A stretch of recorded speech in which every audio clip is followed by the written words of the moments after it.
पर्व का आयोजन होगा। हर्षोल्लास में हर सनातनी डूबा हुआ होगा और इसके लिए सीएम योगी आदित्यनाथ अभी से काम कर रहे हैं क्योंकि वक्त बहुत कम रह गया।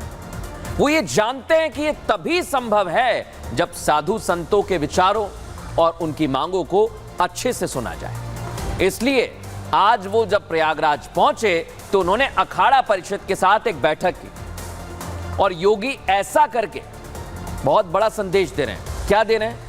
कि सबको साथ लेकर चल रहे हैं क्योंकि महाकुंभ की शान ही अलग अलग अखाड़ों के साधु संत और बाबा होते हैं, लेकिन सबको साथ लेकर चलना है और यही संदेश योगी आदित्यनाथ दे रहे हैं। दर्शकों, क्या कह रहे हैं योगी आदित्यनाथ, ये अब आपको सुनवाता हूं। संतों के साथ बातचीत हुई है, बैठक हुई है और सभी लोग बहुत सकारात्मक भाव के साथ कुंभ के साथ जुड़ेंगे। देखिए, प्रशासन और शासन की व्यवस्था एक नैतिक व्यवस्था के साथ जुड़ी है।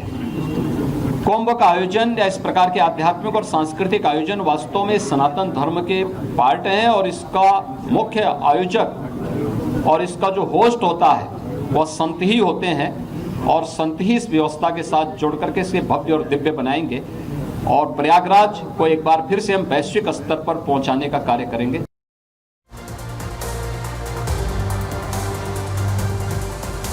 सुना आपने दर्शक, योगी आदित्यनाथ कह रहे हैं कि इस बार कुंभ सबसे अलग होगा और इस पर काम भी शुरू हो चुका है। इसकी शुरुआत हो चुकी है। दर्शकों, योगी सभी अखाड़ों के साथ मंथन कर रहे हैं। अखाड़ा परिषद की बैठक में कुछ प्रस्ताव भी पास हुए हैं जो हो सकता है कि योगी आदित्यनाथ से चर्चा के बाद अमल में लाए जाएं। क्या है वो प्रस्ताव, वो भी मैं आपको बता देता हूं और इसकी पूरी तैयारी की जा रही है। दर्शकों, वो प्रस्ताव क्या है उसकी भी आज आपको एक एक तस्वीर मैं बताने वाला हूं। आइए दिखाते हैं आपको। ये आप देखिए, इस बार का कुंभ अलग रहने वाला है। क्यों कह रहा हूं?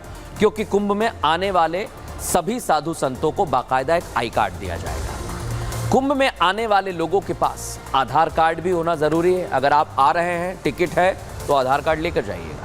अधिकारी अखाड़ों के साधु संतों से जरूर मिलें। ढोंगी बाबाओं की महाकुंभ में एंट्री पर रोक लगाने की मांग है। मेला क्षेत्र में मांस और मदिरा की दुकानें बंद रहेंगी। इतना ही नहीं दर्शकों, जब इस तरह की तैयारी की जाएगी तो सभी अखाड़ों को महाकुंभ में बराबर का बजट मिले, इस पर भी ध्यान दिया गया है। बड़े अखाड़ों को 5 करोड़ का अनुदान दिया जाएगा, यह कहा जा रहा है। गाय को राष्ट्र गौ माता का दर्जा दिया जाए। महाराष्ट्र में तो हो गया है, अब देश भर में मांग उठ रही है और इसी तरह की मांग जब कुंभ में रखी जा रही है तो कहा जा रहा है कि इस बार का कुंभ भव्य और दिव्य से भी आगे बढ़ने वाला है। लेकिन दर्शकों, 2019 में आपने कुंभ देखा था भव्य और दिव्य। अब इस बार कुंभ कितना खास रहने वाला है, आइए जरा मैं आपको बताता हूं।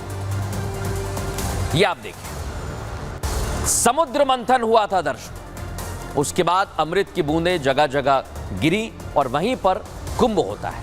लेकिन यहां जो आप देख रहे हैं समुद्र मंथन, इससे अब हाईटेक कुंभ तक की बात हो गई। कई युग बदल गए दर्शकों, लेकिन यहां समुद्र मंथन में जब कुंभ की शुरुआत हुई, अब वो हाईटेक कुंभ तक आ गया है। लेकिन ये हाईटेक कुंभ क्या है दर्शकों, इसकी आज हम एक्सरे रिपोर्ट आपके लिए लेकर आए और इसकी एक एक तस्वीर, एक एक जानकारी आज आपको देंगे क्योंकि कुछ ही दिन बचे हैं। बार बार मैं कह रहा हूं इस बात को दर्शकों। और मुख्यमंत्री योगी आदित्यनाथ इसीलिए आज प्रयागराज पहुंचे हुए थे, तो दृढ़ संकल्प और निष्ठा के साथ पहुंचे। महाकुंभ की तैयारियों पर सीएम योगी ने अपने हाथ में कमान ले रखी है और अगले साल यानी जनवरी में महाकुंभ आने वाला है। कोई भी कोताही नहीं बरतनी चाहिए, ये कह रहे हैं वो चाहते हैं कि महाकुंभ में पहुंचने वाले किसी भी साधु संत और श्रद्धालु को कोई परेशानी ना हो।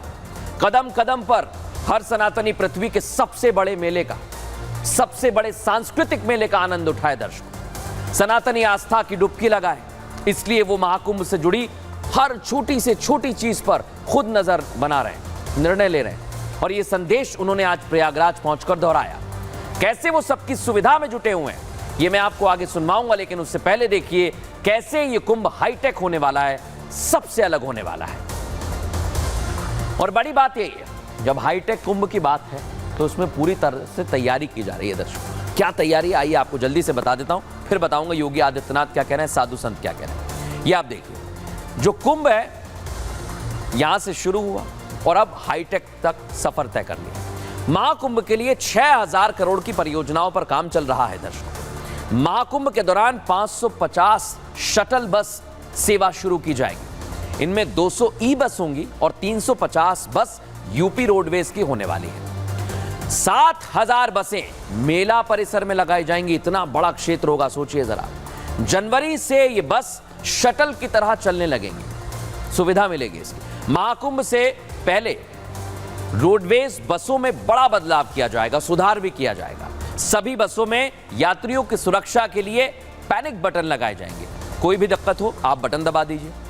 लाल पैनिक बटन का जो लगाया जाएगा वो बस की हर सीट के ऊपर रहेगा दर्शकों। और यह भी बता दूं, रेलवे महाकुंभ के लिए 154 स्पेशल ट्रेन चलाएगा जो देश भर के राज्यों को जोड़ेगी। रूट पर 110 किलोमीटर प्रति घंटे की रफ्तार से ट्रेनें संचालित की जाएंगी, इसलिए कहा जा रहा है हाईटेक। संगम स्नान के बाद अयोध्या काशी जाने के लिए भी इंतजाम है, क्योंकि आप जा रहे हैं तो एक बार सारे तीर्थ कर लीजिए। प्रयागराज से अयोध्या जाने के लिए रेल रूट भी निर्धारित किए गए हैं। प्रयागराज जंक्शन पर फुट ओवर ब्रिज बनाया जा रहा है ताकि यात्रियों को कोई समस्या ना हो। प्रयागराज महाकुंभ में एयर एम्बुलेंस भी लगाई जाएगी दर्शकों। स्वास्थ्य सेवा देने के लिए 125 एम्बुलेंस तैनात की जाएंगी। इसे और बढ़ाने का भी प्रस्ताव है। हालात बिगड़ने पर हवाई रास्ते का भी इस्तेमाल किया जाएगा, कोई भी दिक्कत नहीं आएगी। इसलिए हम कह रहे हैं कि योगी आदित्यनाथ खुद नजर बना रहे हैं। क्या कहा आज उन्होंने, सबसे पहले सुनवाते हैं आपको। जो मुख्य पर्व हैं, पौष पूर्णिमा 13 जनवरी से लेकर के और महाशिवरात्रि 26 फरवरी तक, ये जो अलग अलग पर्व पड़ेंगे, पीक डे के दिन छोड़ करके शेष अन्य दिनों पर किसी भी श्रद्धालु को 1 किलोमीटर से अधिक पैदल न चलना पड़े। 7000 से अधिक परिवहन निगम की बसेज, शटल बसेज यहाँ पे सेवा के लिए लगाई जाएंगी, इलेक्ट्रिक बसेज लगाई जाएंगी और भी व्यवस्था यहाँ पर हम लोग देने का कार्य कर रहे हैं। दर्शकों, योगी आदित्यनाथ ने प्रयागराज दौरे के दौरान एक महत्वपूर्ण बात और कही। वो सीधे और साफ शब्दों में पूरी दृढ़ता के साथ कह रहे हैं कि अगले साल 13 जनवरी से होने वाले महाकुंभ में पिछली बार से बहुत ज्यादा सुविधाएं होंगी। कैसे अलग होगा ये कुंभ दर्शकों, इसका भी पूरा एक्सरे हमने किया है, आगे आपको बताएंगे। लेकिन कैसे प्रयागराज महाकुंभ सबसे अलग रहने वाला है, कैसे रहने वाला है, इसी को लेकर बयान दिया है, वो पहले आपको सुनवाते हैं। प्रयागराज कुंभ 2019 ने एक मानक स्थापित किया था। उससे भी बड़े स्तर पर एक भव्य और दिव्य कुंभ को स्वच्छ, सुरक्षित और सुव्यवस्थित कुंभ के रूप में हमें स्थापित करने में सफलता प्राप्त होगी। तो सुन लिया दर्शकों आप, लेकिन पिछली बार दिव्य और भव्य था, इस बार क्या अंतर रहने वाला है ये मैं आपको बताता हूं दर्शकों। पिछली बार की जो थीम थी वो थी दिव्य और भव्य। इस बार क्या रखा गया है, धर्म, अध्यात्म और संस्कृति। पिछली बार का बजट कितना था, 4200 करोड़ से ज्यादा। इस बार इसे बढ़ाकर कितना कर दिया है,